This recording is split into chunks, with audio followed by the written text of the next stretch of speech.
Kumusta? Kumusta mga po? Happy Sunday na naman po sa ating lahat. Ang bilis ng araw, di po ba? Parang kailan lang ngayon patapos na yung January. Yosep, siyempre, may pa-alter na naman po tayo. Jordan, Jack Polo. May pattern nga po pala si Sir. Ito yung pattern niya. Rubberized. Siya nga po pala mga po. Kay Pok Marlon Canlas nga po pala ito. So maraming salamat sa iyo, Pok Insan. Sa iyong pattern. Dito mo dinala. Maraming salamat sa tiwala. So ang gagawin po natin dito ay magre-resize image po tayo. Sobrang lagi po. Yan. Gusto yata ni Pop Pit Yosef. Explain ko lang sa iyo, minsan, Marlon. Itong pattern natin ay rubberized siya. Magandang magpit to. Pero yung pinapagawa mo, pinapa-alter mo, cotton. Kaya hindi magpapares yung bagsak nito. Pero makukuha natin yung pattern na gusto mo. So tara mga bok, samahan niyo ako para malaman ko ang bagsakan. Mga kasawer, kung gusto niyo matutunan paano mag-resize image, mag-resizing, tara, tutok lang kayo. Umpisa na natin. I-remove sewing muna natin yung caps at saka hemming niya mga bok bago tayo mag-cut o magtabas. Ito nga mga bok, matapos na nating natastas, so remove sewing. Ito pa oh, nandiyan pa yung tag niya oh. Polo. Tara, tabasan na natin to. Ito mga bok, ipapatong nga natin yung pattern niya.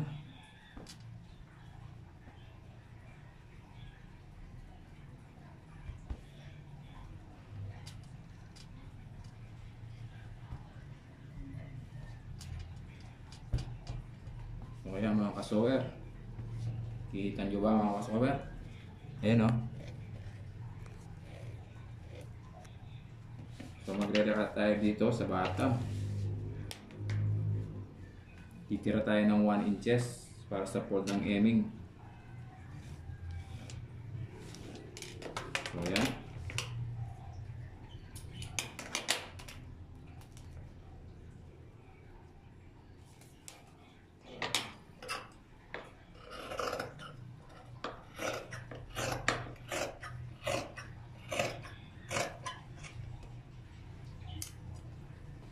Ayan mga kasower, make sure lang napuntay tayo dito ha. Tapos dito naman sa side seam, ayan siya oh, ang laki oh. So, gagamit tayo ng marking pen dito. Mag-adjust tayo dito ng 3/8 mga po para sa sewing allowance niya. So ayan. Kuha tayo dito ng 1 1/2. Yan o. 1 1/2 sa side seam. Hanggang dito sa underarm mga bok. Tapos yan, marking tayo dito mga bok. Yung 1 1/2. Okay. Dami ng kinita na to oh. Dixon mga bok. Ganito na lang kalit. I-cheers na to mga bok. Mariosep.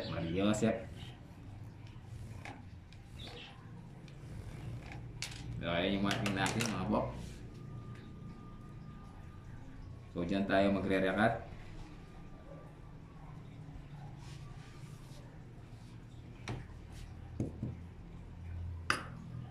Kaso nga lang, mapit-lapit yung packet natin. May packet pala siya rito mga boko. Ayun o. Yung packet niya. So, minsan, lalapit ng konti yung packet mo dito sa sleeve. Hindi natin may lilipat yung packet na to. Magkakaroon na siya ng needle mark. So ayan mga kasower. Yan lang po yan ha. Ito po yung marking natin. I-recut lang natin dito yan. Mag-allowance tayo ng 3.8 dito. Para sa sewing allowance. Pagkakat na natin to mga kasower. Ito nga ha.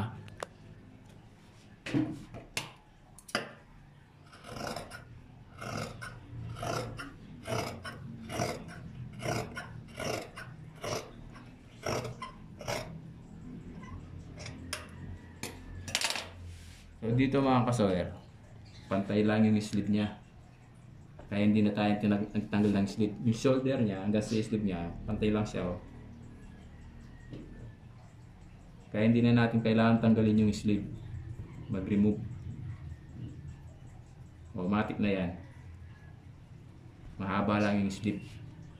Nire-remove sewing natin yung sleeve hem niya kanina. So kukuha lang tayo dito.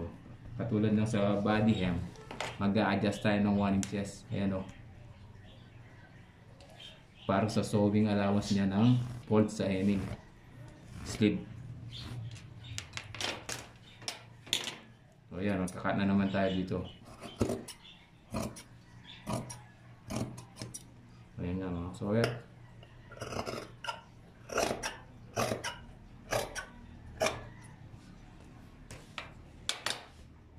So after nito mga kasower, kunin natin yung sleeve opening niya. Ayan siya oh. 6 1/4.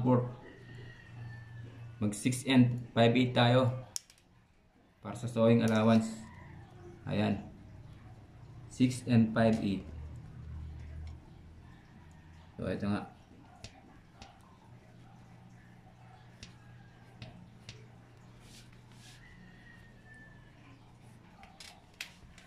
So ayan mga kasower. I-recut natin dito. 6 5/8. So pag nag-recut tayo ng sleeve opening mga kasower, slanted siya. Pag ano no?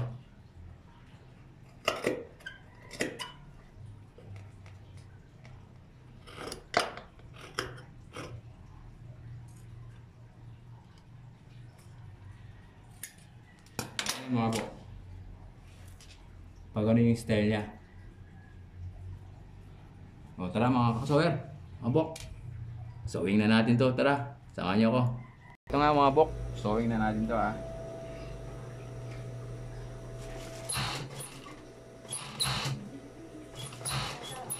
Siyempre, babalik natin yung label niya. Para hindi siya nagmukhang halter mga bok.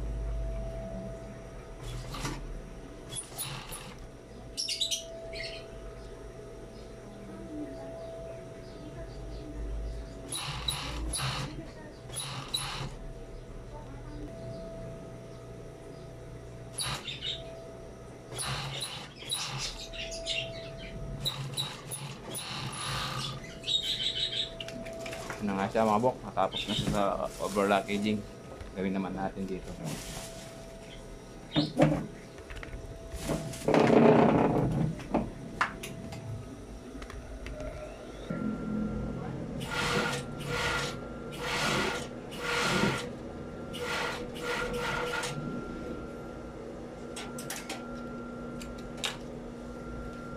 So ito na nga yung resize image natin mga bok.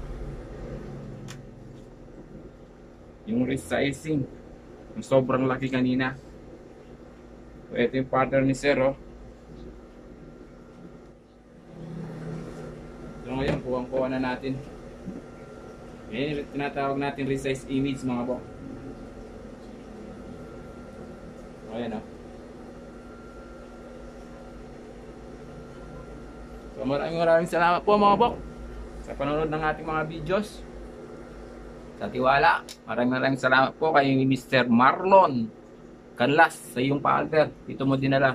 Thank you, God bless po. Maraming salamat po.